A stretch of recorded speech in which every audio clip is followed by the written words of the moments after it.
We are back. Right, we're back. We are back. Finally back again. Gentlemen, how was the week? The week was good. This week was a good week. Got tired. I was a little tired this week, but made it through. So I'm praising God for it, man. Okay, all right. Tired week. Pastor Wade, talk to us. It was a good week.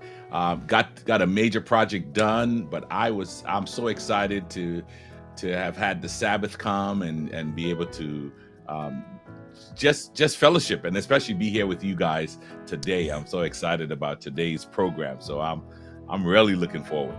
Yeah, well, How about you, Pastor?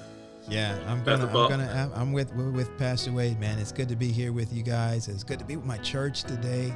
You guys know I've been away from them for a good little while. And it's good to be with our audience today. For those of you that are joining us, it's just so awesome. We just are thrilled for the opportunity that we have to come and share with you guys. I'm looking in the chat. I just want to check right quick and see who we have with us today. I'm looking in here. I see we've got Faye Davis in the house. Faye is from Southwest region. I get that right? Southwest region. You're right. Southwest. She is a musician, as I recall. I ran into her several times. I'd get out to Lone Star Camp for some singles ministry events back in the day. Ian is with us today from Huntsville. Yes. We have Ian with us. Who else did you guys see in the chat today? We just want to shout out and welcome. I see my good friend Stephanie Scott. Howdy. I see somebody from the UK. I'm looking. Oh, there we go. Yeah. Happy Sabbath from the UK. Max McKenzie. Yes. Max McKenzie. Yes. Late in the day for Max over there in the UK. And our fellowship from Wakanda. Yes. Oh, there we go. Live on Wakanda today. There's Stephanie. There's Pastor Tony Taylor. Pastor Tony T. Yes. Good afternoon, preacher. House. Yes, indeed. Hey, there's Mom. Hey, Mom. Happy Yeah, Sabbath, that's Mom. Mom's here. She's here, boy. For everybody who does not know, she's here. This is Pastor Wade's mom right down there saying Happy Sabbath from the Twin Islands of Trinidad and Tobago, Spice Islands there. Great to have you with us as always. Hey, there's Kanisha Clark saying Happy Sabbath. Man. Kanisha, it's good to have you with us. Happy Sabbath, Kanisha. Happy Sabbath. Oh, we got somebody from Jamaica. What? Angela Green. Yes. And Clinton Clyde from Botswana. What? Botswana in the house today. We're going very international this time. That's Lord right. My soul. I was on the feed this morning and someone joined from an international spot, and that just made that feed an international program. So I guess PRT is now international. Amen. Wow. That's all right. Hey, there's Houston, Texas in the house. Greetings. And not just Houston, Texas. Keith Rose wanted to make sure that we knew he was from Fondren in Houston, Texas. Glad to have you. Powerful church, the Fondren Church. Yes. There is the Clyde of the Adventist Musicians Network out of Nashville, Sarah Sultan. Always good to have you with us, Sarah. Clinton Clyde from that was Botswana. From Africa. Yeah. Oh, that's what. Okay. Yeah. All right.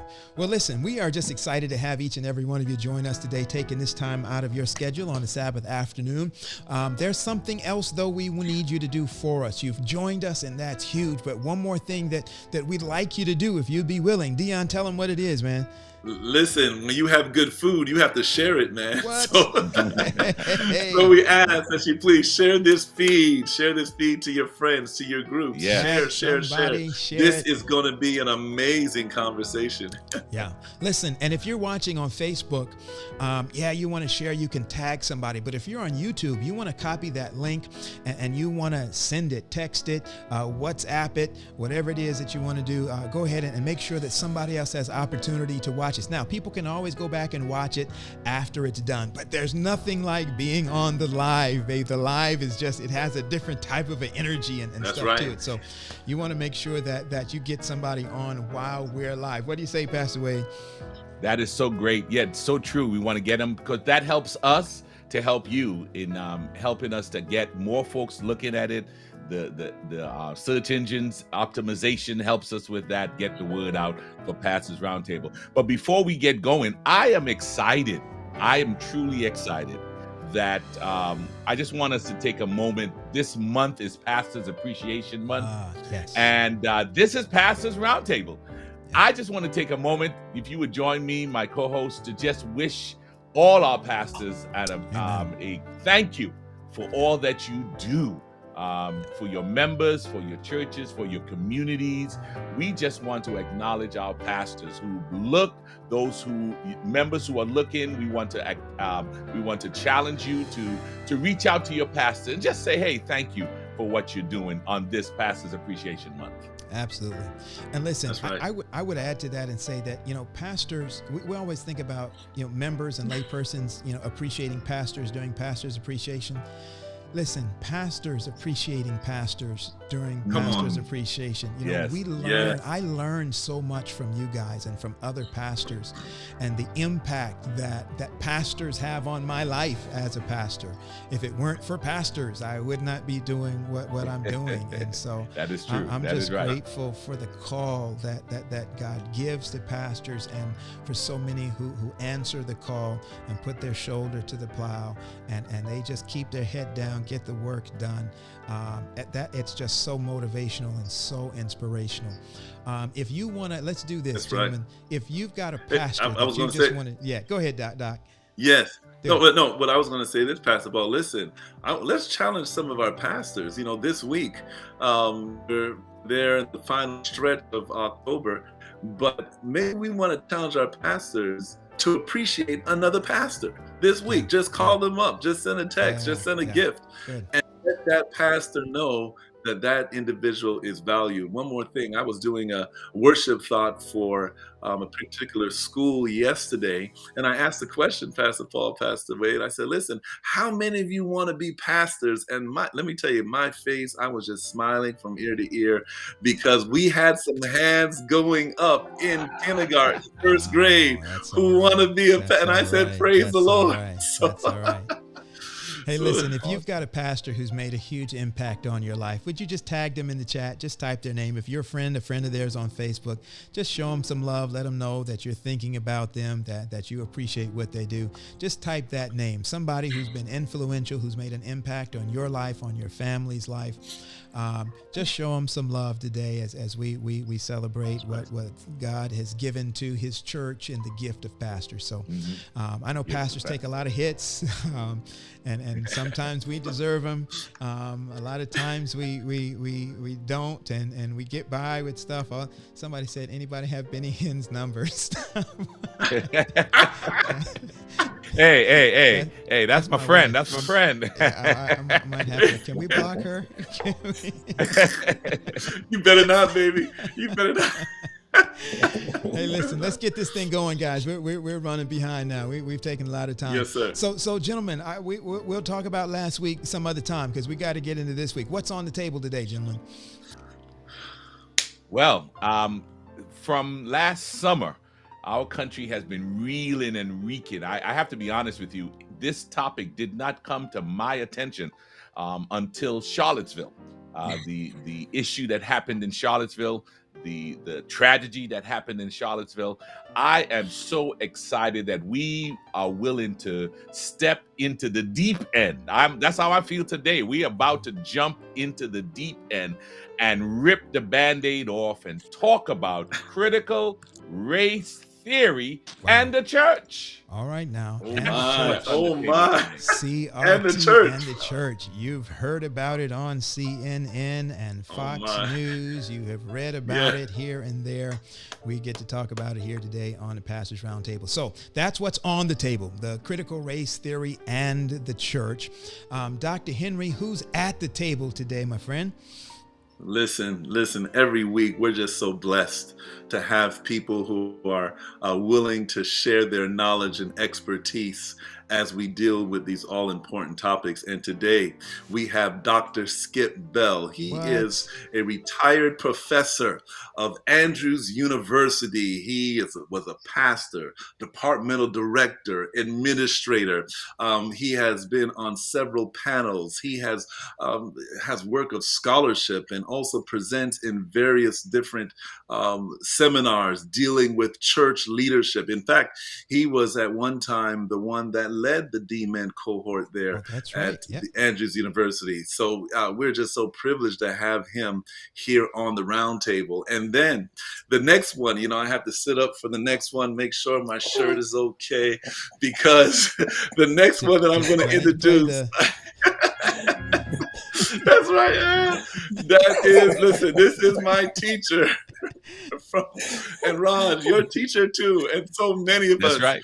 We were taught by Dr. Keith Burton. Listen, I'm impressed with Dr. Burton. I remember going to Greek class, and I just praise God for your grace. Can I bring him on while we talk about him? I'm gonna bring him on. Bring him on. All right. So Dr. Burton, he is, listen, I'm impressed with Dr. Burton. The man reads out the Greek Bible, okay? So I don't know how better you can get from that. But currently he is a professor at Advent Health University. Advent Health University. He's also a professor at Oakwood. We have Dr. Keith Burton and Dr. Skip Bell. So privileged to have both of you here on the Pastors Roundtable. Absolutely. Listen, we're going to get this started. We're going to give the gentleman just a minute to greet the audience. But before we do that, let's just offer a word of prayer as we engage this conversation this afternoon. Father, thank you so much for this opportunity. We're asking for your covering now as we engage this conversation in Jesus' name. Amen. Dr. Bell, we didn't get to tell everybody everything about you. We know that there's a whole lot more than what we shared with where you are, what you're doing now, what's going on with you. We're going to give you 49.11 seconds to just greet the audience today, share with them whatever it is that you'd like. These are preachers. Oh, they're preachers? I was going to say, these are preachers. Both of them are preachers, Pastor Paul. Okay. So I just want to give that up, man. 39.7 seconds. 39.7 seconds. All right. Hey, thanks. I'm looking forward to the conversation. I am Professor Emeritus now, which means I have a little more freedom in how I spend my time. Nice. I still enjoy working with the Doctor of Ministry program at Andrews in leadership and coordinating the urban ministry cohort.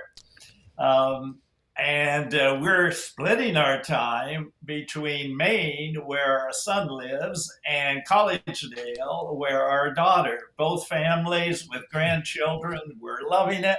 But I really value the opportunity to stay engaged in the thinking and learning. So thank you for this invitation, Pastor Paul, Henry, and Wade. I just really appreciate it. We're excited to have you.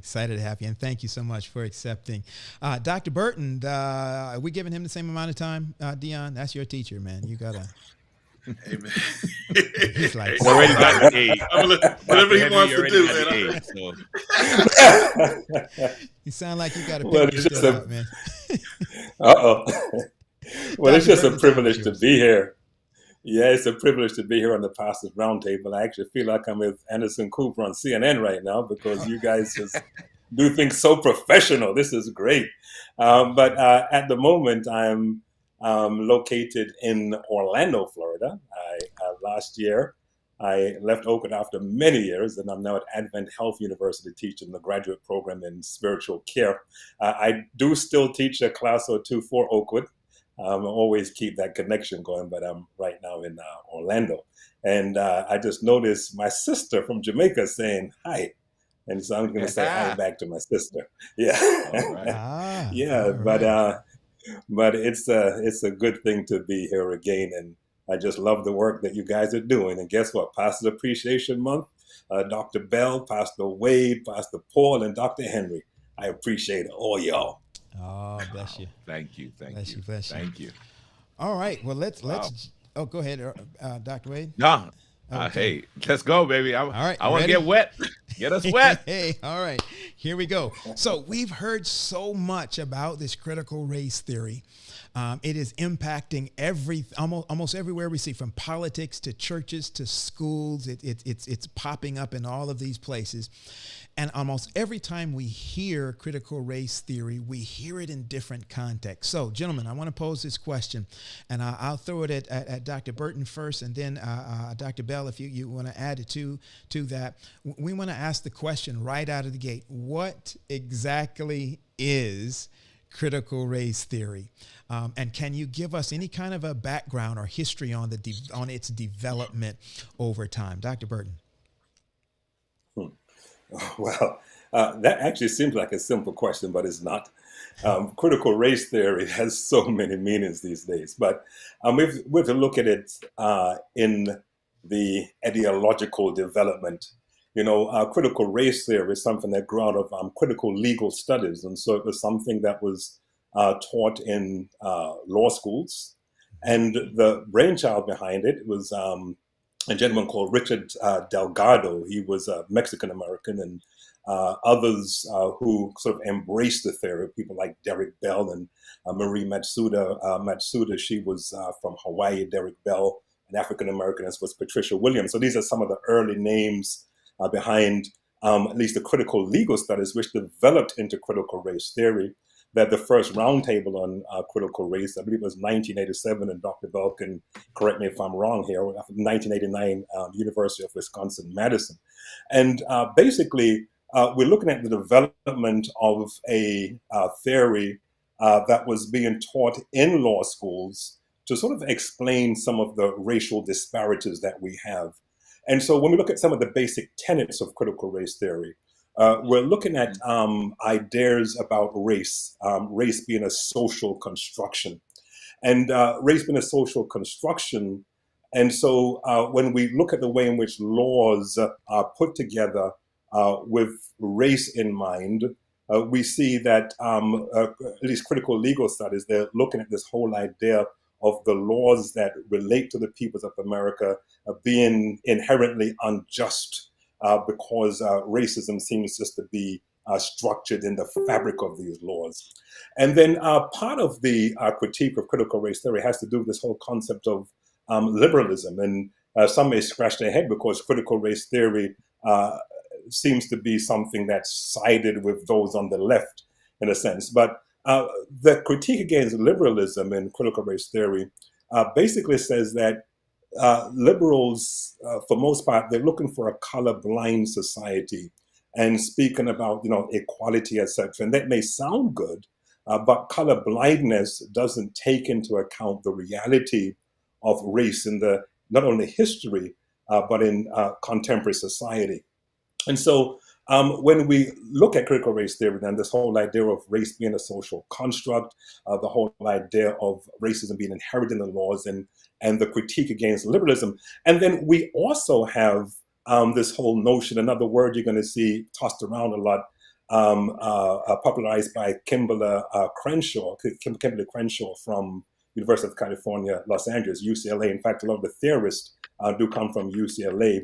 And this whole notion of intersectionality. So when we look at the whole issue of race, it's not necessarily even just a black and white issue, no pun intended, or a cut and dry issue, but there are a whole lot of levels of complexity in the way in which we analyze race in the United States of America.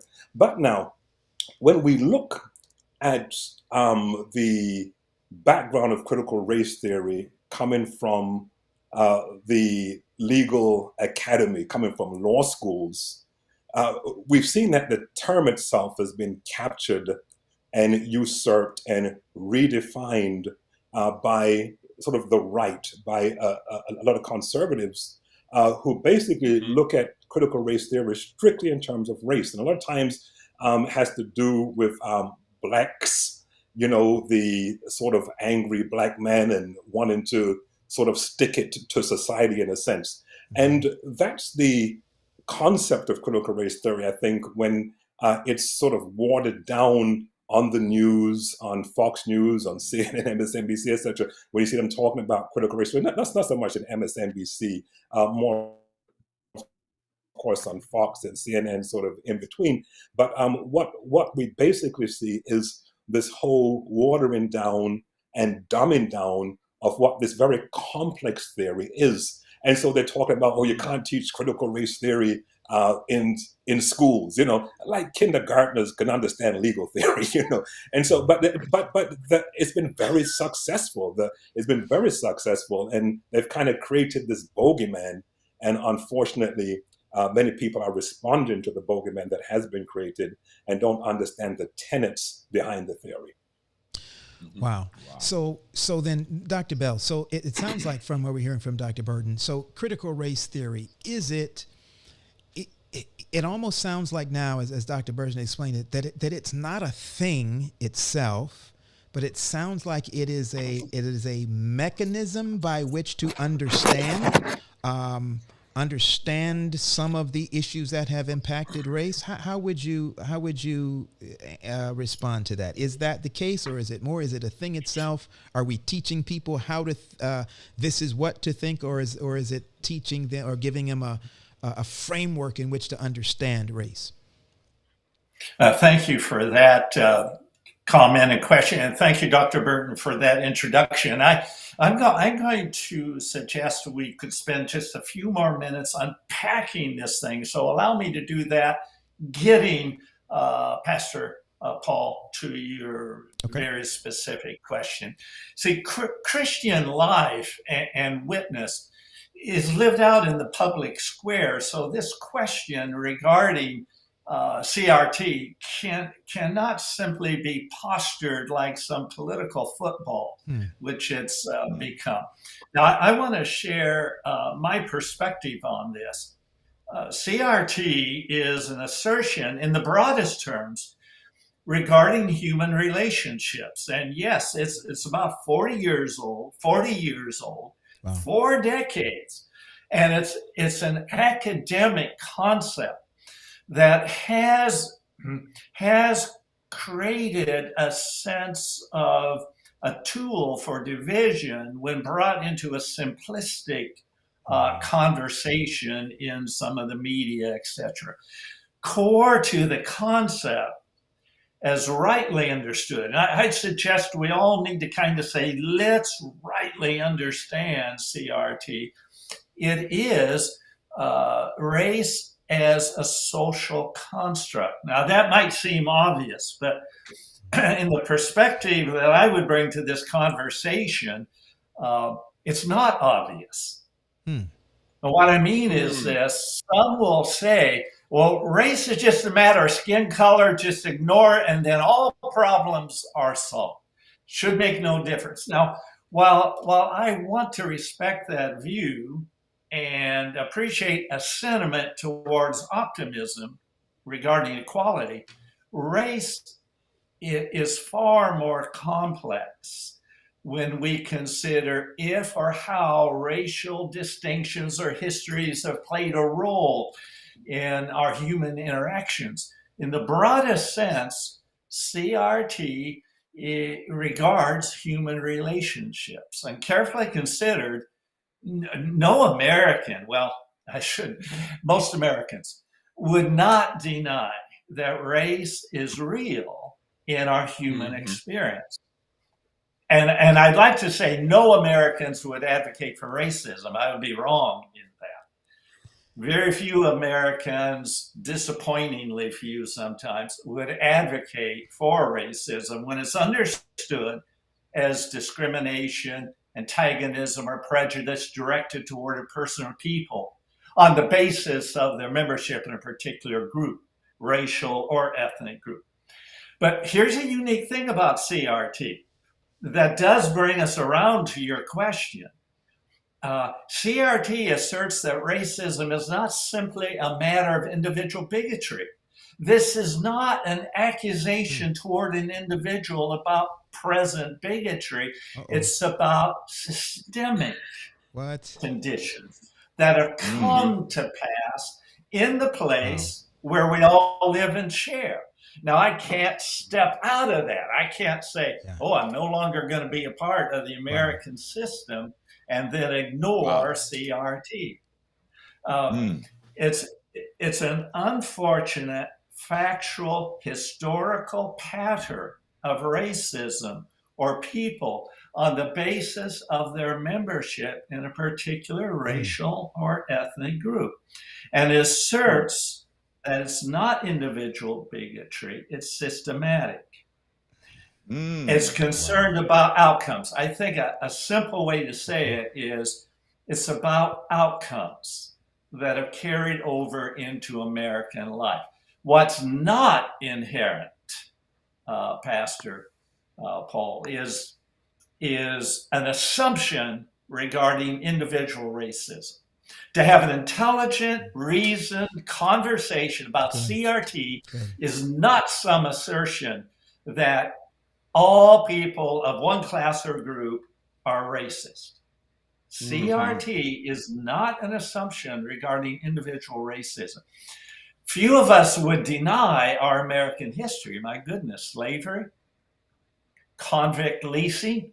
I mean, we could spend a lot of time talking lynching, which carries over into issues of how justice is afforded. Sundowner towns. Man, I went to high school in a town that had a sundowner law. I walked past a sign. I should have taken it down. Some other student from the public high school on the way to college took it down and put it in their dorm room. Oh my. Segregated public squares, education, transportation. You see, the thing of it is, we would say that these conditions are unimaginable today, but they have created an outcome in our system: Jim Crow laws, voter rolls, all these things. I kind of wish I had more time to go into those. A very typical example, and then I'll shut up. Now, I could go on too long. That's fascinating. Redlining. I mean, think of it. In 1938, the Homeowners Loan Corporation. Now, I may be getting that wrong. A senior moment, but they created so-called residential security maps and financial institutions. It sounds like a good idea. Protect the financial system for the whole country. It seemed unsafe for them to provide mortgages. Well, what happens in those neighborhoods seeming hazardous when a young person develops a business, they become a contractor, they go to college, they become professional, they come back, they want to rebuild a house in that area or buy a house in that area, and they can't get a mortgage. It creates neighborhoods that, some would say, oh, we can lift ourselves by our own bootstraps. Well, try to get a mortgage in a redlined area. Now, that has since been outlined, the Fair Housing Act. But here's the thing, here's the difference, Pastor, that CRT can make in real life. It becomes a part of more even than legal law that can be set aside. It becomes a part of system. It becomes just ingrained. We'll make a decision not based on your particular individual ability to pay that mortgage, but on the risk associated with a particular neighborhood. And you could talk about food quality, public education, voting rights, and all those things. I'll be quiet for a while. But So again, my takeaway now is that, okay, so it is a critique not just on racism itself, but particularly on systemic or the systems of racism. If I were just to kind of boil that down. Okay, it is a system absolutely. by which we critique systemic. Yeah, it's not an accusation toward an individual being racist. Okay. And much of, we could talk a long time. I've had so much frustration conversing with people on this who, okay, forgive me, look like me, who would say, well, they're accusing us all of being racist. That's not it at all. Mm. Okay, but can I make a statement here? Yeah, go ahead, Doc. Yeah, and look at this. Lou Matthews talks about the whole concept of whiteness, and yes, I believe both Skip and I did touch on this. We talked about systemic racism, even though we didn't use that exact word. And I'm thinking about this whole notion of whiteness. White privilege, white supremacy, as also being inherent when you start to peel the layers off. I mean, it's definitely there. But again, the reason why it's so complex is that even the notion of whiteness is something that's invented. I just read Ira Katznelson, When Affirmative Action Was White, and before that last year I read, was that The Guarded Gate by Daniel Orr Kent. The whole notion, looking at this whole creation of whiteness. And so when we look at how whiteness is used from a critical race perspective, and this is not necessarily coming strictly from a legal a legal notion of critical race theory, even though the legal theory is informed by the writings of, Du Bois and others. But when we look at this, if I can use the word genius, not necessarily in a positive way, but the genius of this whole concept of whiteness is that you have an aristocratic group who basically put forth the notion, you may be poor, but at least you're not black, to kind of invite all whites into that club, even though all whites don't really fit in that club. And so it's a system that in many ways is used by capitalism to ensure that those on the top keep what they have. And they have this huge guard of folk who don't have what they have, feeling somewhat privileged because they are not like the persons they are taught to despise. And so, yes, there is that notion of whiteness there, but again, we look at it in the complexity. There are layers there because those who were invited into the white club, some were invited into the white club pretty late. I mean, Southern Jews came into the white club pretty late. Irish people got invited into the club late. There are many groups that got invited into the club late. And the latest group are white Latinos, because critical race theory, when you think about the way in which we classify race, we lump sort of Latinos into one group. But Latinos is basically a linguistic category. It's had nothing to do with race or ethnicity. And so when we look at South Florida, for instance, we have the Cubans who are Latino, but you look at South California, you have the Mexicans, different type of Latino. Who are the Cubans in South Florida? For the most part, they're the descendants of the conquistadores, those who came and colonized the folk in Southern California.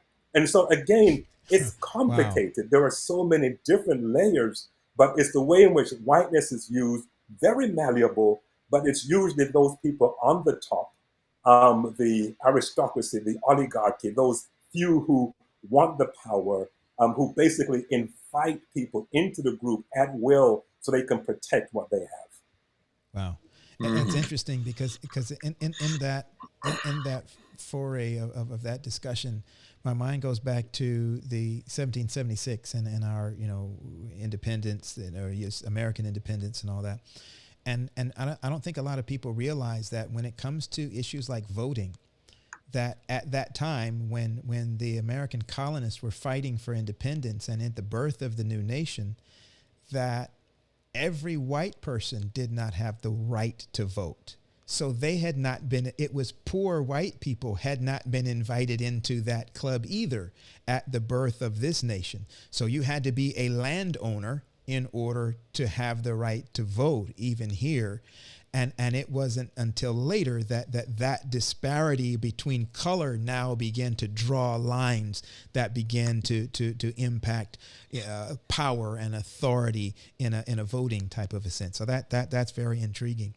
But if I may, at the beginning, as I was preparing for this show, as you brought up 1776, it was also shared that the real issue of the CRT system being incorporated into the laws really started in the 1619, when slaves actually hit the shores of America. And that was where we really need to begin in understanding and unpacking how this systematic barriers have been set up from 1619 and not necessarily from 1776. Okay, you're referring to that the 1619 project. Yeah, the 1619 project by, I think, Time Magazine. Yeah. Yeah. Okay. Yeah. Well, this is interesting. So let me just jump here. Yeah. So CRT kind of just grappled or kind of just consumed all these different variations of the definition, right? So now when people use CRT, it's just broad. Am I right? It's just broad. So people use it for everything. But what you're saying is that this concept is a theoretical framework that they were discussing in law school. Am I right? Well, I kind of wish you can trace the time when CRT became part of the public discourse. I kind of wish that wouldn't have happened. Don't misunderstand me. Rather than CRT becoming a expression of defensiveness or a weapon of argument, it would be better for careful, thoughtful reflection to lead us to understand how the outcomes of actual historical, factual ways of behaving and events in America have affected the context of life in America for people of all groups, people who were, you see, in a conversation with people, you have to avoid language that would make them defensive. So you could simply describe the American history and events for which our conscience ought to lead us to reflect, to think, to identify, and note those outcomes and make changes. We have had legislative action to address the negative outcomes, but they seem to kind of vanish away and float away down the stream because we have not carefully reasoned, in my opinion. It's become an emotional conversation. Right. So I know that there are probably some in our audience right now who are feeling a little uncomfortable, a little squeamish. This sounds like a sociological, philosophical conversation, not a Sabbath conversation. But listen, we are trying to figure out, in the end, where do a people of faith take their stand on an issue that is impacting our community, and we're developing that. We're getting for those of you that are feeling that, don't go anywhere. Stay close. I want to keep you Come here. with us. We got it. We're on a journey. We're on a journey. Developing it. So Dr. Pastor Wade is going to take us into the next segment here. So as you know, many of our viewers who watch this PRT are members in the pew. I myself have been one, as I alluded to earlier in the show, that CRT was never on my radar until Charlottesville. When we had the massacre in Charlottesville recently and the protest in Charlottesville and some of the things that former President Trump said, and all of a sudden now CRT became a living room word. And it was also connected as if this was the pushback or the undergirding for the Black Lives Matter. Now, I understand there are two Black Lives Matter. There's the organization and there is the movement. And we're not here to debate either one, but we do know that at least the movement, the piece that many of us can get behind, has now come up against this concept of the CRT. Is there any relationship between the Black Lives Matter movement, and critical race theory? Dr. Dr. Bell, you want to jump in on that one, weigh in first, and then Dr. Burton? Well, I can perhaps share my perspective. And it'll be interesting to see what comments and how that is responded to. I view Black Lives Matter as a decentralized movement. I see it effectively addressing police brutality and violence directed toward Black people. And there are specific organizations that label themselves Black Lives Matter, but it's a broad array in my view. The term has still not been trademarked.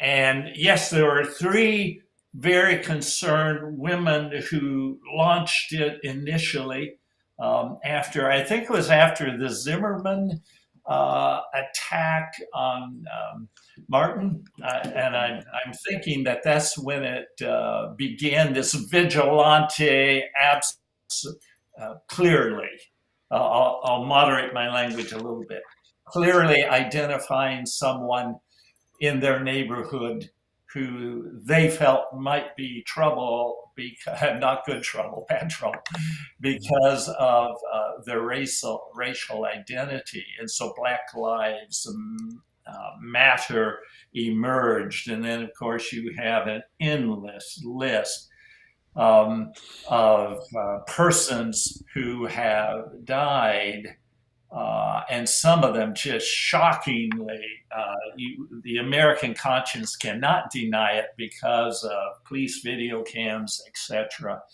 The logging by the Washington Post of killings of Black people by police is just mind-boggling. And I don't know anybody who cannot read about what happened to Tamir Rice and not be moved.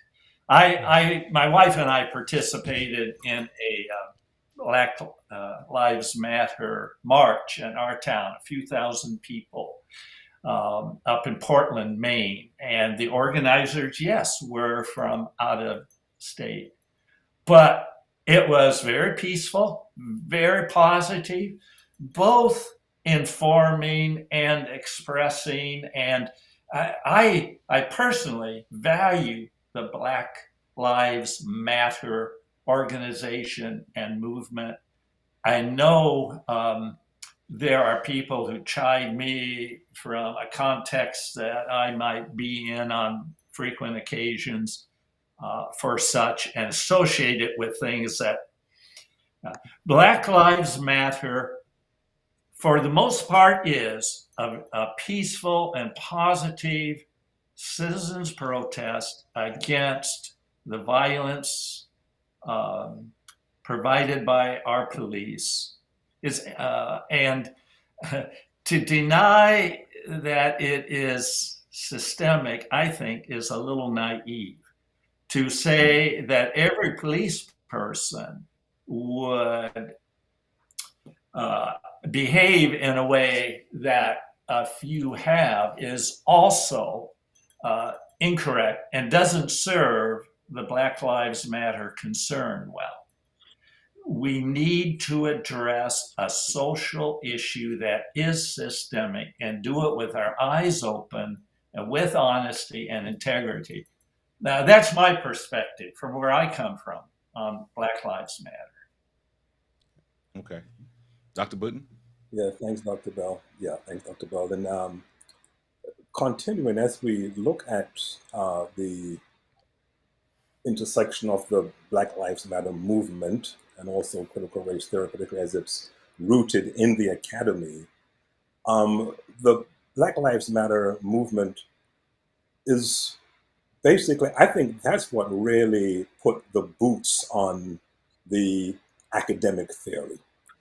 Because what really happened? What's the real problem here? Now, the real problem is that Michael Brown and Eric Garner and George Floyd and Sandra Bland were assaulted by a system because people in that system, at least those who are a part of the system, who are paid to uphold the law, know that if they do things against black and brown bodies, nothing's going to happen to them. There's going to be no personal liability.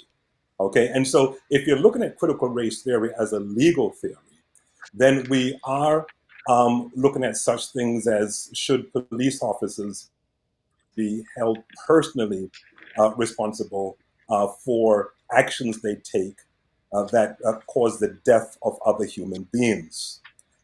Is it right that in the city of Ferguson, that has a high black population, that the police force does not reflect what we have in it? How does it happen? How do we get away with those things? And so I think when we look at the Black Lives Matter movement, it's basically, taking the theory to the streets and saying, listen, this may be a theory, but here is proof, here is evidence why this theory needs to be implemented, why these issues need to be addressed. Because, it's called, a theory because we're looking at certain realities. We all know what the laws say. We all know that in 1776, when the Declaration of Independence was penned, and, those words, we hold these truths to be self-evident that all men were created equal, that really wasn't true. We all know that, but how does that affect the way in which laws are made? How does it affect the way in which we can compartmentalize in our own minds the way in which laws are implemented against certain segments of the community? Because laws have always been unequal in this nation. And that's what Black Lives Matter is doing. It's calling us and saying, listen, there is a problem. And so it would be nice if, we had that academic discussion and those academic, thinkers could go before Congress and help to change policy. But I think, again, because it's so convenient for those in the positions of power to confuse issues, to just lump everything together. It's a boogeyman. These guys are socialists, they're terrorists, they're this, they're that, the other. And so all of a sudden, public opinion, and remember, the public opinion that really helps to shape society, and I'm going to say this very lightly, is the public opinion of white people. Why do I say that? Because the majority, we're still looking at the majority, here in the United States of America. Now, of course, all white people don't think alike in a sense, but we do know that it's necessary to have a critical mass of white people understanding the problems.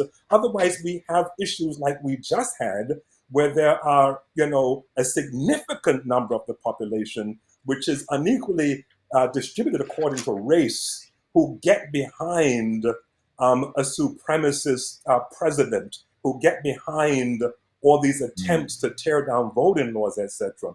And I think what the BLM movement has done is saying, listen, there really is a problem, please see. But unfortunately, in many ways, because those who sort of frame the discussion, the power to frame the discussion, have confused so many things, it's going to be very hard to move forward. So basically what you're saying is that the same people that are triggered by the Black Lives Matter movement are going to be triggered by CRT. Right. That's true. Yeah. Okay. Now, I see one of our persons participating online addressing an important perspective that, well, the history needs to be taught in the home first. Yeah, history should be taught in the home.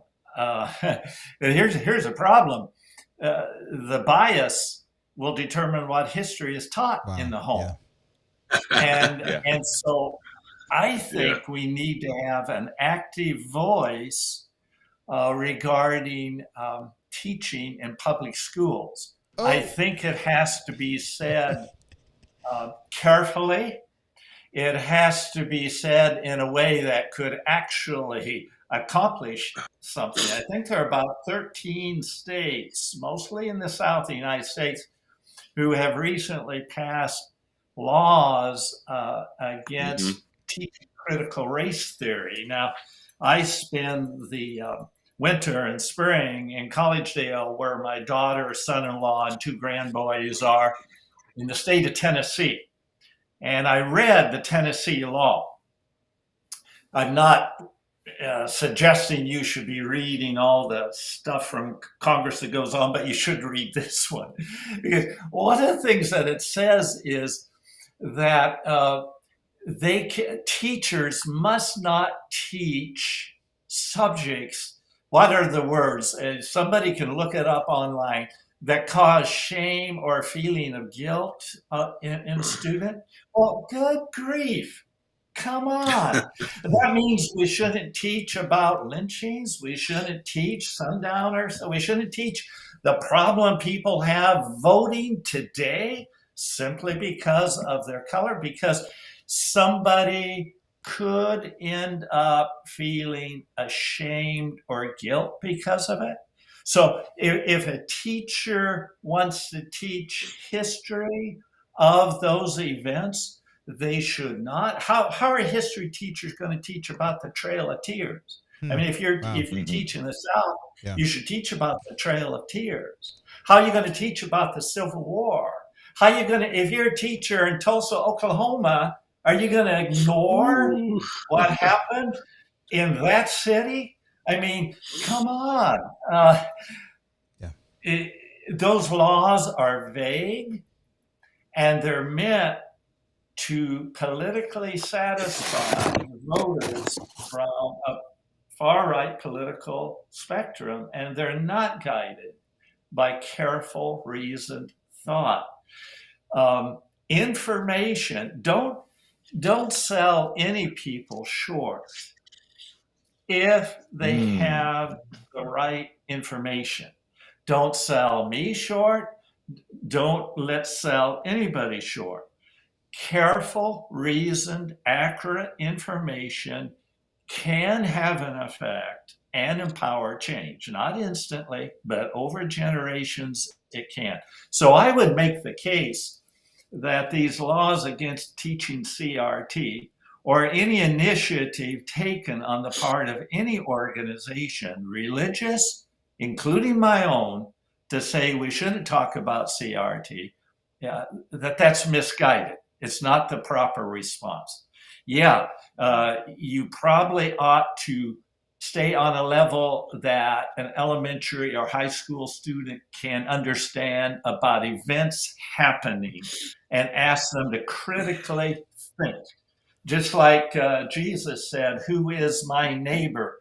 There is no problem with asking people to critically think about what the events mean that have happened in our American scene. And if you really believe in God, trust the Holy Spirit to teach and guide that child then. Anyway, all right, listen. We're gonna put a pause right here. If our guests will just stay put for a second, we want to do a little reset right quick. If you are just joining us today, we want to say thank you so much for joining us. We are excited that you are here. We just did a reset. Listen. If you are just joining us, all is not lost. We got about half of the show left today, half this discussion. Yes.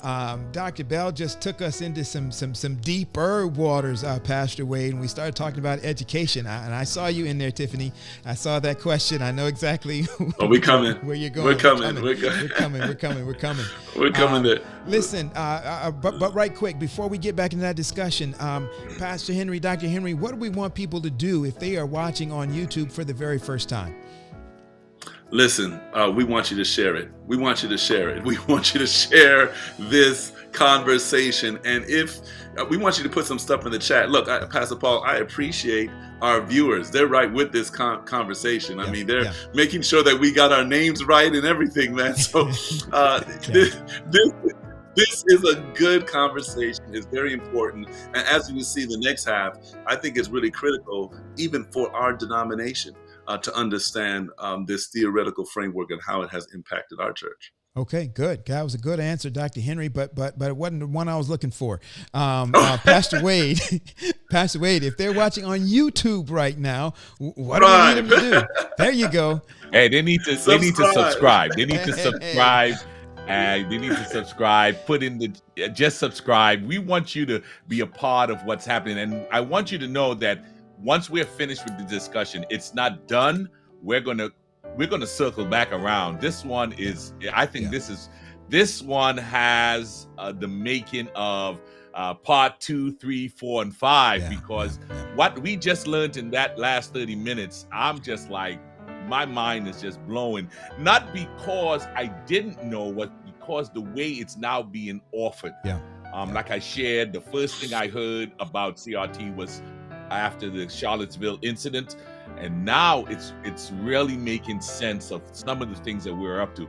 This situation about teaching from the home and the biases in the home, even as I was serving in youth ministries, we served on a group called the BADA, the Black Adventist Youth Directors Association.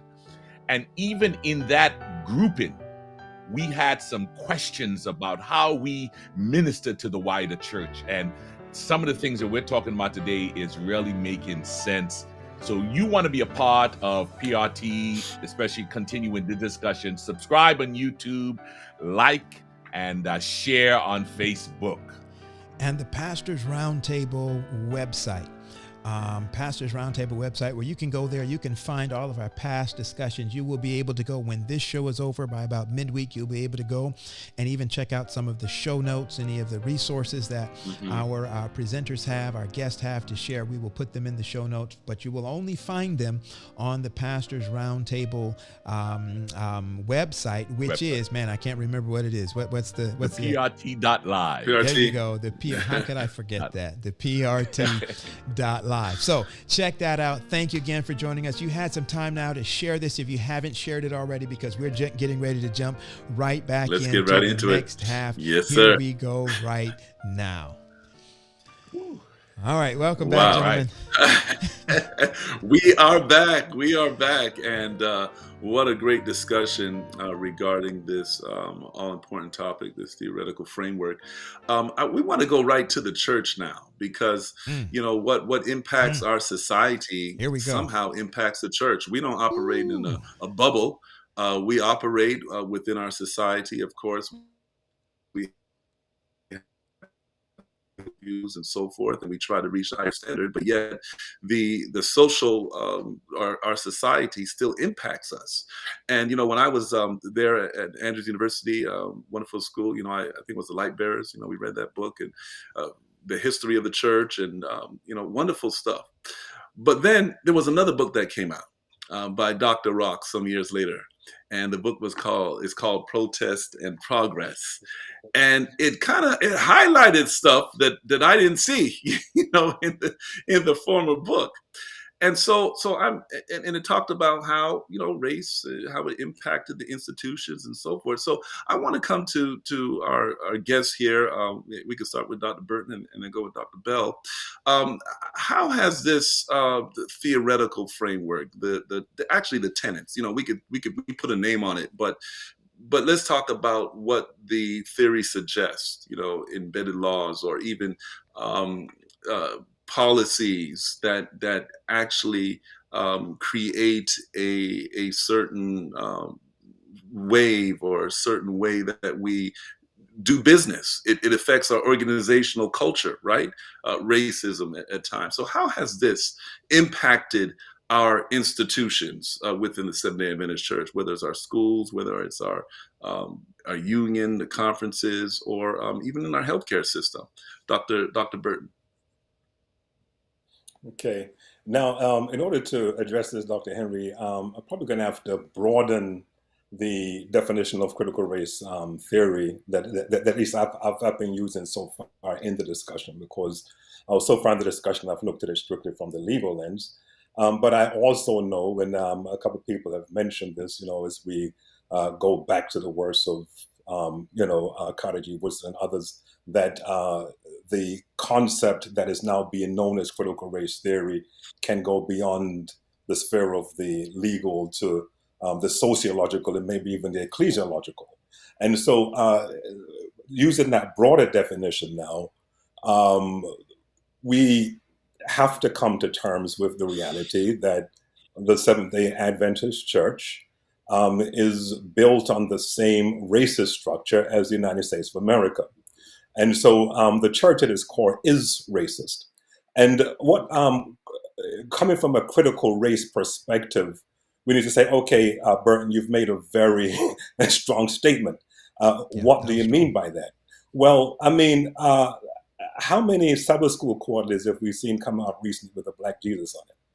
You know, and so the whole notion of a color of Christ and the Nordic Christ being normative, you know, the statements that are made by our president, Ted Wilson, and he is a friend of mine, but, you know, the statements that he makes as it relates to music and expression in the church, things that are, you know, aligned to black folk. And even, and I'm going to touch a holy grail here, you know, even there was a statement that Ellen White made back in the late 1800s, where she speaks about the need for our black brethren to worship more with our white brethren. The whole push for integration is because she says, you know, they need to be a little bit more refined in what they tend to be a little excitable in a sense, right? And so critical race theory pushes us into asking the tough questions, pushing us to that point of cognitive dissonance, where we have to look at ourselves in the mirror and admit that, well, maybe the things that we've been seeing as normative are things that are destructive to certain segments of our community. You mentioned, Dr. Henry, light bearers to the remnant. Light bearers to the remnant, that's Schwartz, right? And light bearers to the remnant, in that chapter, bright lights that flickered and faded. Remember that chapter? And he's looking at people like James K. Humphrey. James K. Humphrey didn't fade. James K. Humphrey was a victim of racism in this church. A system that said that if you were black, you couldn't go to AUC, you couldn't go to CUC, you couldn't go to Andrews, you had to go to Oakwood. And because he wanted to start a school for blacks in Utica Park in New York, all of a sudden he gets this fellowship, his whole congregation gets this fellowship from the church. Okay, that is wrong. And so when we look at the roots of Adventism and the Adventist normativity, and this is one of the things we talk about intersectionality, all right, Crenshaw. Critical race theory, and again, I think Dr. Bell picked on this earlier, the whole notion of sometimes is people make it too simplistic when it's sort of black versus white, because from an intersectionality perspective, you know, there are blacks who are also victimized, you know, and so when the drums came back in the church, for instance, all of a sudden, that's the devil's music. We don't want to hear black folks saying that. They didn't want drums in the church because they were told by others that, you know, the beat, you know, is calling the demons and all kind of foolishness. All right. And so when we look at, yes, we have been touched by this. And then the unfortunate thing is we have people in positions of authority who don't see their own racism. Ed Zinke, again, someone who I personally know. I served on the General Conference Biblical Research Institute, BRICA, Research Institute Committee with him, right? For him to get up there and talk to the church, I think it was last week, and say that we should not teach critical race theories in any of our school. One, he doesn't understand what critical race theory is. He's parroting talking points from the religious right, and he's basically spouting some implicit racism that he himself may not be aware of. And he's talking about this whole thing, oh, we need to be biblical. What does that mean, for goodness sake, biblical?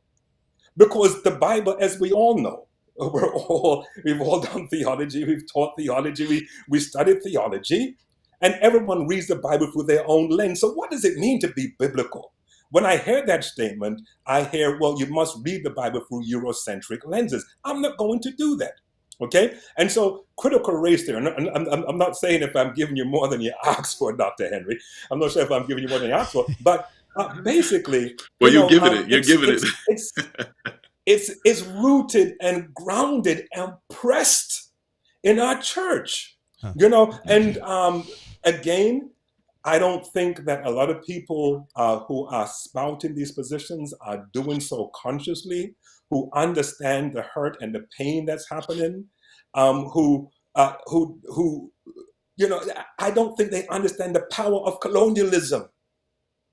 And the reality is, Patrick Lumumba, named after the famous Patrice Lumumba, is trying to tell Africa, listen, Africa, you need to be emancipated from mental slavery, as Bob Marley said, because there are so many vestiges of colonialism. The genius of colonialism was basically, if we can get them to believe that they are inferior, and we say that we're giving them their independence, then they would still be beholden to us. Kudos. This last thing I'm going to say, and I'm going to be quiet for Dr. Bell. I would say kudos to Trinidad to a certain extent. All right now. Because when the Caribbean islands, big up kudos for Barbados. But when the Caribbean islands claimed that they were becoming independent, it happened in Africa too, with the English controlled colonies and the French controlled colonies. When we said they're being independent, how in the world, Jamaica, can you claim that you got your independence in 1962 if the Queen is still the Queen of Jamaica? If there has to be if there has to be a Governor General representing the Queen on the island. Wow. Okay, this whole notion, and Patrick Lumumba talks about this whole notion of the Commonwealth. Okay, you can have your independence, but you have to be a part of the Commonwealth. And who's in charge of the Commonwealth? The Queen. The French countries. Okay, you can have your independence, but guess what? You have to have the CFA as the currency. And what is the CFA? 60% or more of your foreign reserves has to go into the Central Bank of France. And if you want some money, you borrow at interest. Now, I know I've strayed from the church to society, but that is our church. We are permeated. We don't see the results of colonialism. We don't see the results of, the racist history of America. And somehow people feel that to be biblical is to ignore the reality of racial division in our church. And I choose, to defer, because Jesus says, if you're going to be biblical, you cannot be colorblind. You cannot say that injustice does not exist. Mercy. Wow. My Lord. Wow. My Lord. Wow. Oh. You said a lot, Doc. You said a lot. You said a lot. Dr. Bell. I should just say regarding Dr. Burton.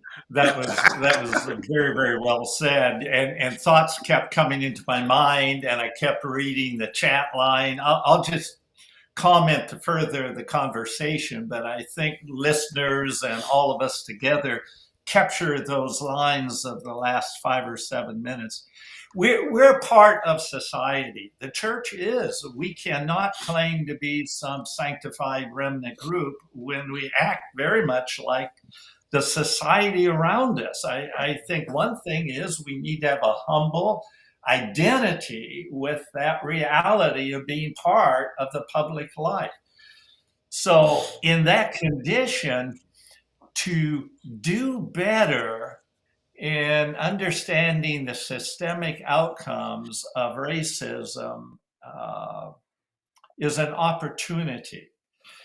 And I think one perspective that I would bring is a sense of frustration, regret, balanced again.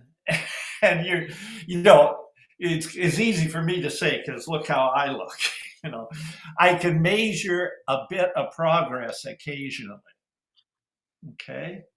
At the same time, I can't take that bit of progress and ignore the very real outcomes in areas like education, access to good food, the justice system, voting, all those things that are still present. So I can genuinely, without apology, say I have regret as a country that we haven't gone further. Now, I've seen it in the church in a perspective that I sometimes I could get misunderstood, because conversations come up.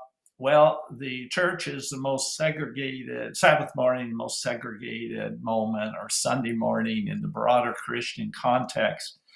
And then inevitably, somebody will say, well, it's a very negative witness to have original conference or state conference and regional conference organizations. Now, I've served on a departmental level and pastoral level on the West, departmental and administrative level in the East, and been on various college boards, union boards, and conference committees, etc. And I have to throw a pause, hold a moment when we talk about our distinctive organizational structure. And the reason I say that is, please don't misunderstand me. I'll have to read the comments with a tough skin, I think. I'm not sure we're ready for the disappearing of those distinct organizational units. And I think not being ready is both a time it takes to understand and move forward from our history, plus the reality of our hearts.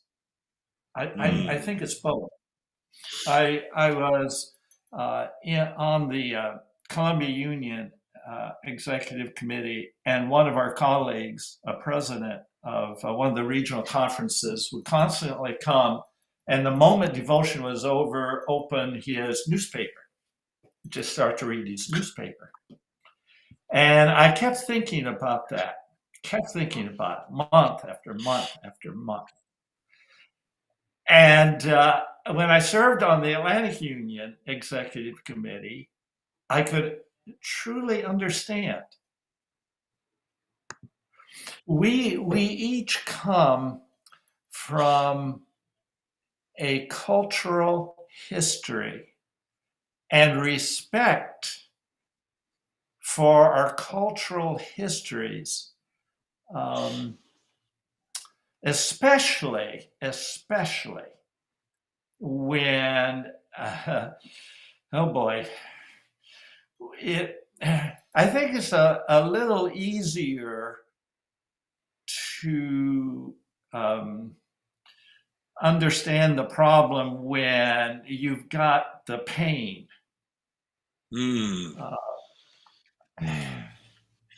I had the joy of coordinating a cohort in the Doctor of Ministry program in South Africa. And then I was invited back in Andrew's International Development Program twice to teach conflict management in South Africa in the IDP. Now, can you imagine somebody who looks like me teaching conflict management in Cape Town, post-apartheid? It's very difficult to understand. I would go to restaurants, and inevitably the management would be people of common European descent. And the serving staff of African person descent. And I had a pet conversation. I always engaged the serving staff, and I said, are you going to own a restaurant like this? Are you going to own a chain of restaurants like this? I wanted to see how much of their spirit had been damaged, if you will, by the colonial impact. Because you can study in theory.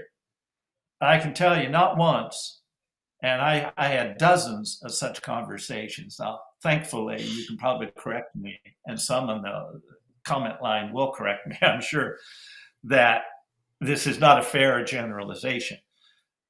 That I have somebody, of course, I'm going to own restaurants, I'm going to start a business, I'm going to be an entrepreneur, I'm going to have that spirit.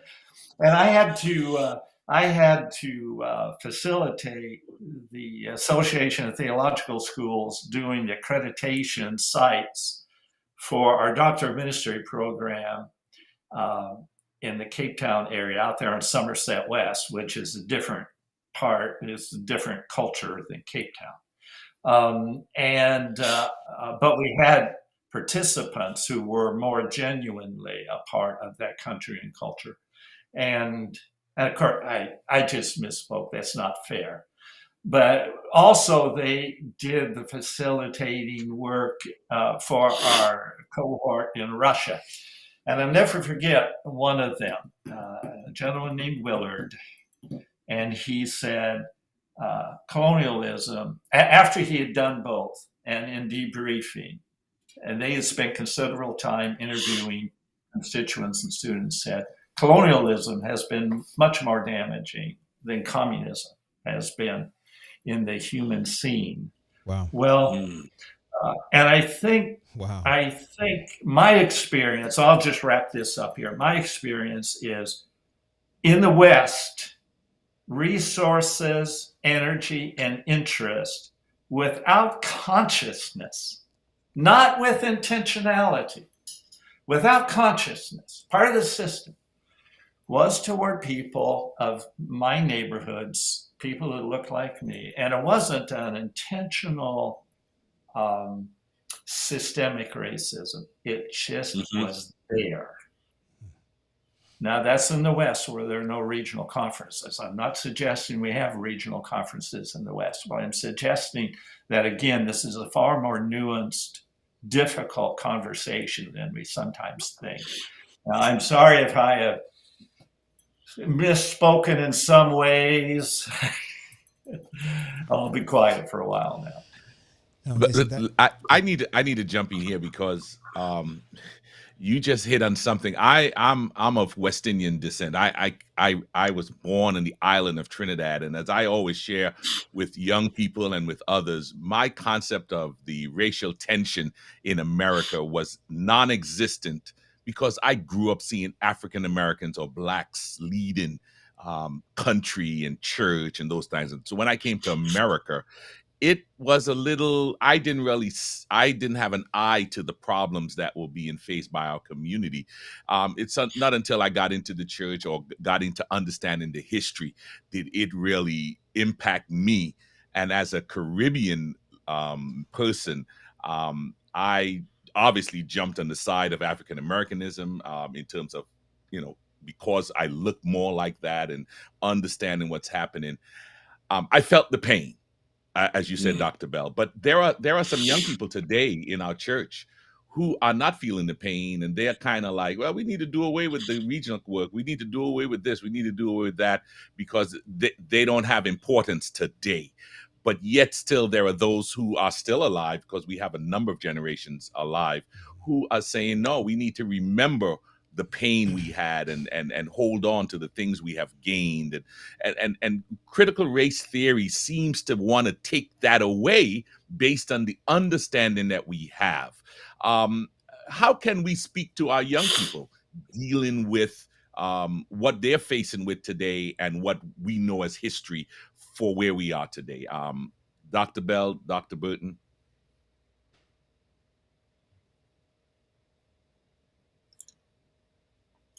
Well, what comes to my mind, and Keith, I may have just in the pause, I'll tell you, what comes to my mind, look at current issues and ask our young people to think about them. The amount of time it takes a person from a underserved neighborhood to cast their vote, and I've had personal experience in that, and going and standing in their lines and waiting with them just to test it out. Or education, have them go into the schools, or justice system, have them represented by, not represented, but study the representation that money buys in our justice system. So that they can be, I think they need to be aware of what current life is, like. Dr. Booth? Yeah, and if I can continue here, there's a comment that I've been looking at. I've been looking at for the past 100 minutes. It says we can't go back and change the history. We have such a limited time, etc., etc. Now we talk about history, but what is history? History is not just something that happened in the past. History has to do with past events that impact the present. And so when we look at our young people, And oftentimes, for a long time, Barack Obama's president, post-racial, yeah, we've made it. We have overcome. Not looking again from a critical perspective that Barack Obama loved the man, but he was a Kenyan Kansan, right? He did not have ancestral roots in the United States of America. Okay, and so you can see there was caution. In fact, that's probably when the ADOS movement began to pick up a lot of steam. All right. And so the whole idea of saying something is back then and this is now is one of the reasons why we need to think critically about reality. Because events of the past have a lasting effect on every moment of the present. If somebody came in and stole my parents' house, 30 years ago, and I came back, in 2021 and said, listen, it'd be nice to get my house back. I said, let's have a conversation. That happened back then. We're past that right now. Okay, you can come around to tea next week, but no, I want my house back. Okay, because it's something that happened. And so, no, you may be the child of the person who stole the house, but what your parents did has an impact on my economic situation today, my geographical location today, my sense of self today. There is so much that is there. And so, I think a lot of people were slapped into reality in the post-Obama years when we've had to deal with this, and I'm not going to say a resurgence. We've had to deal with the taking off the masks by some of the same people who don't want to wear a mask now. Okay, we've had to deal with this reality. And so our young people, one of the reasons why we teach history is so that people can know that history is not at all detached from our present. That's right. That's right. And we can always have the mindset that as long as we remember, it's going to be very difficult for this to be repeated. Let me just underscore that a bit. I know our time is wrapping up here, but historical study promotes a well-informed citizen and a well-informed Christian witness. Moses, we're studying right in this quarter. Moses began his book of Deuteronomy with a history lesson. And it provides basic information about the background of our religious institutions, our political life, the values and problems in our society.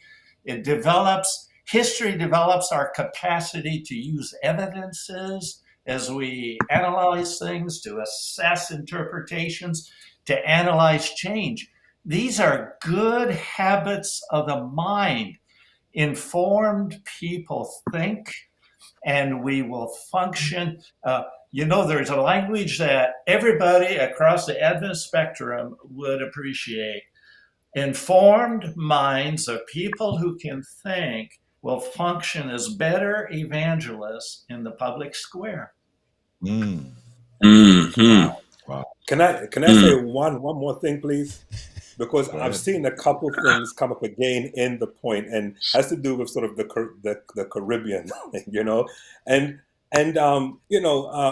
yes, Thelma, I understand what you're saying. As Jamaica did not have the experience of racial tensions, and I came to America. But let's again, critical race theory, critical race thinking. Let me use the word critical race thinking. Critical race thinking. Yeah. Who was the first prime minister of an independent Jamaica? Who was the second prime minister of an independent Jamaica? Who was the third prime minister of an independent? And what do they have in common? What they have in common? They're almost immediate European ancestry. Yes, they had a little tinge of blackness in them, but they're almost predominant European ancestry. There was a time, if you went into the banks in Jamaica, who was behind it? Who were the managers? Who owned the companies? So to my Caribbean brothers and sisters, please. Okay, we have not been immune from this. Michael Manley's Up the Down Escalator. In fact, one of the books I have it I was going to recommend later. Okay, from your countryman over here, right? Capitalism and Slavery, Eric Williams. Okay, Trinidadian. This is it's the reality, and sometimes when we don't think about our reality, those who are pushing this notion of supremacy and divide and conquer win. It doesn't, someone asked earlier, is this just an African American thing? No, it's global. It's global. And we need to understand that. That's it. Wow. Oh boy. Listen, I don't know, man. We need a part 2 and a part 3. I mean, this conversation has opened up, I think, our eyes and the viewers' eyes to the critical to the importance of this conversation. And I like what you said. Both of you had great comments. Dr. Burton, you said critical race thinking. Of course, theory, they're thinking, but the critical race thinking. I think that more conversations dealing with the inequities, that exist within our society, within our institutions, it has to be done with history, right? So that we can make the adjustments so that those things won't happen again. Yeah, we had like 3 questions, I think, left. And our time is, we're already a minute out of our time. Gentlemen, would it be possible for us to get you guys back again? Because what I'm getting ready to throw at you right now and wrapping up, we didn't talk about this in the pre thing or in the notes. But I had to throw this in here. I think, gentlemen, we talked about that anybody familiar with Raoul Peck?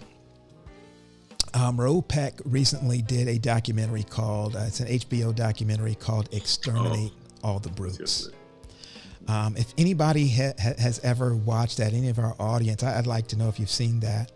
But what Raoul Peck does in this documentary called Exterminate All the Brutes, he is exploring the genesis of white supremacy. And he makes a very fascinating and startling accusation when he pinpoints the source of white supremacy on the European continent and where it comes from. And what he does, and this was getting into my 4th question. We don't have time to deal with it, but I gotta throw it out here. He suggests that white supremacy was not the invention of white Europeans because they were white. He suggests that white supremacy was an invention of the Roman Catholic Church at the beginning of the Spanish Inquisition, where they came up with the concept of limpieza de sangre, the cleanliness of blood. And that became a thing that started first with the Jewish population and then moved in southern Spain, where, that connection to the North Africa and that these integrated societies had existed, Moors and Christians, for decades before Spanish Inquisition comes along and introduces not just into theology, but the theology introduces it into the legal society, where the limpieza de sangre, the cleanliness of blood, became a legal modality by which you were to determine who could get married to who could work where, who had rights to this, that, and the other. And the merger of the theology of limpieza de sangre into the modern everyday life, societal life. He paints this picture and he says, it's not because white people are white, it's because it started with bad theology. I wish we had time to get into that today, because that was our next question. The connection between the theology and critical race theory. So we gotta have you guys back, because now that I put all of this stuff out there on the theology and where Raoul Peck decides to lay the origin, I would love to hear your input on that. Maybe what you'll have time to is, if you have not seen Exterminate All the Brutes, maybe you'll get a chance to go in and familiarize us to understand his argument and see where we land. But can we, gentlemen, can we ask these gentlemen to join us again? Can we commit to having a part 2 on this conversation? We have to. Listen, how to do it. I'm seeing in the chat. If you're viewing and you would like to see a part 2, just put in there part 2. That'll help us to know we need to ask, and they will see that you want them to come back. If you guys need us to do a part 2, just write part 2 in the chat. Lou said next week. He said next week. Well, all right. Dr. Brown, I'm since we're live, I get to do stuff live. Dr. Burton, can we have you back, Doc? Are you willing to come and join us for a part 2? I can come back. Not sure about next week, but I can do it. No. We want to do it. We want to do it. Dr. Bell, part 2, are you in? Well, yeah, I am. I'm a person, people know me, it takes me a while to meditate on something, to think and reflect. Sometimes my wife pokes me and says, you spend too much time overthinking. If it is felt that I have something to contribute, and that isn't a shallow question or comment, I would be willing to give the time. Now, the next 2 weeks are really full for me, but, Don't worry. We'll make it work. It's going to be a couple of months. It may even be next year. Maybe. No, we can't wait till next year. We can't put it out too far, but we understand the time thing. We understand. It's not going to be in the next 2 months. Trust me. All right. Right. Okay, I see those part 2s. They're coming in. Listen. If for our audience, if you have not seen Raoul Peck's Exterminate All the Brutes, fascinating historical development of that. Always, you can always check your sources and all that stuff, but I would recommend that you check that out and see where you land on that.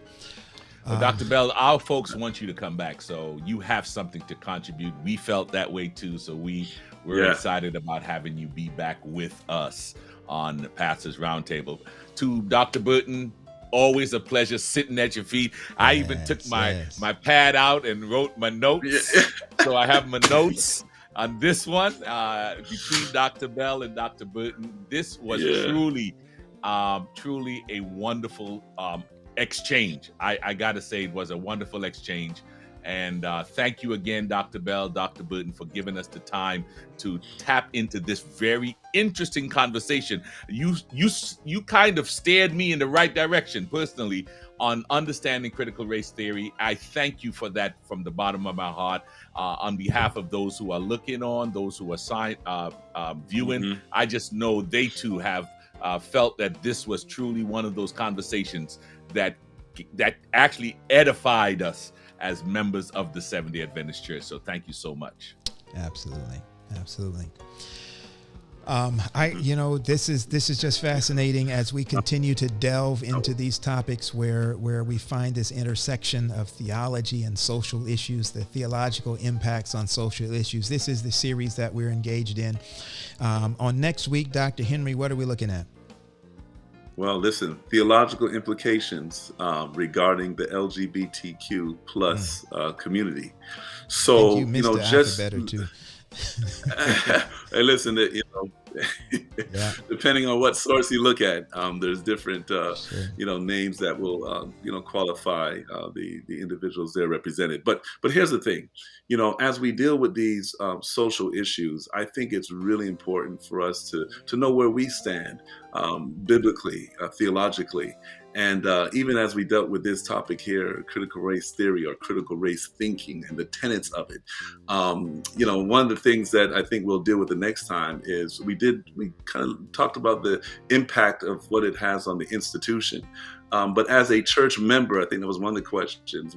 How should I relate to matters like this? How does this impact me? What can I do as far as, and I think what is the purpose of some of the theorists, and that is the dismantling of systemic racism. I think that's the purpose of critically thinking about what has happened in the past. So what can I do as a member in the Adventist church, right? To make sure that we are a more institution that's more equitable for all people. So wonderful conversation. But again, next week, we're getting right into LGBTQ plus. And we hope that you all will come on. Those of you who are viewing will come on, and it's going to be an interesting conversation, of what's going to, what's taking place in our society, dealing with that all important subject. That it is. Listen, family, thank you for sticking with us. We know we've held you a little bit longer than normal today, but thank you so much for joining us. Pastor Wade, take us out, Doc. Thank you again. We here at the Pastors Roundtable are excited that you are helping us to aim to help you to keep ministry relevant, resourced, and real. God bless.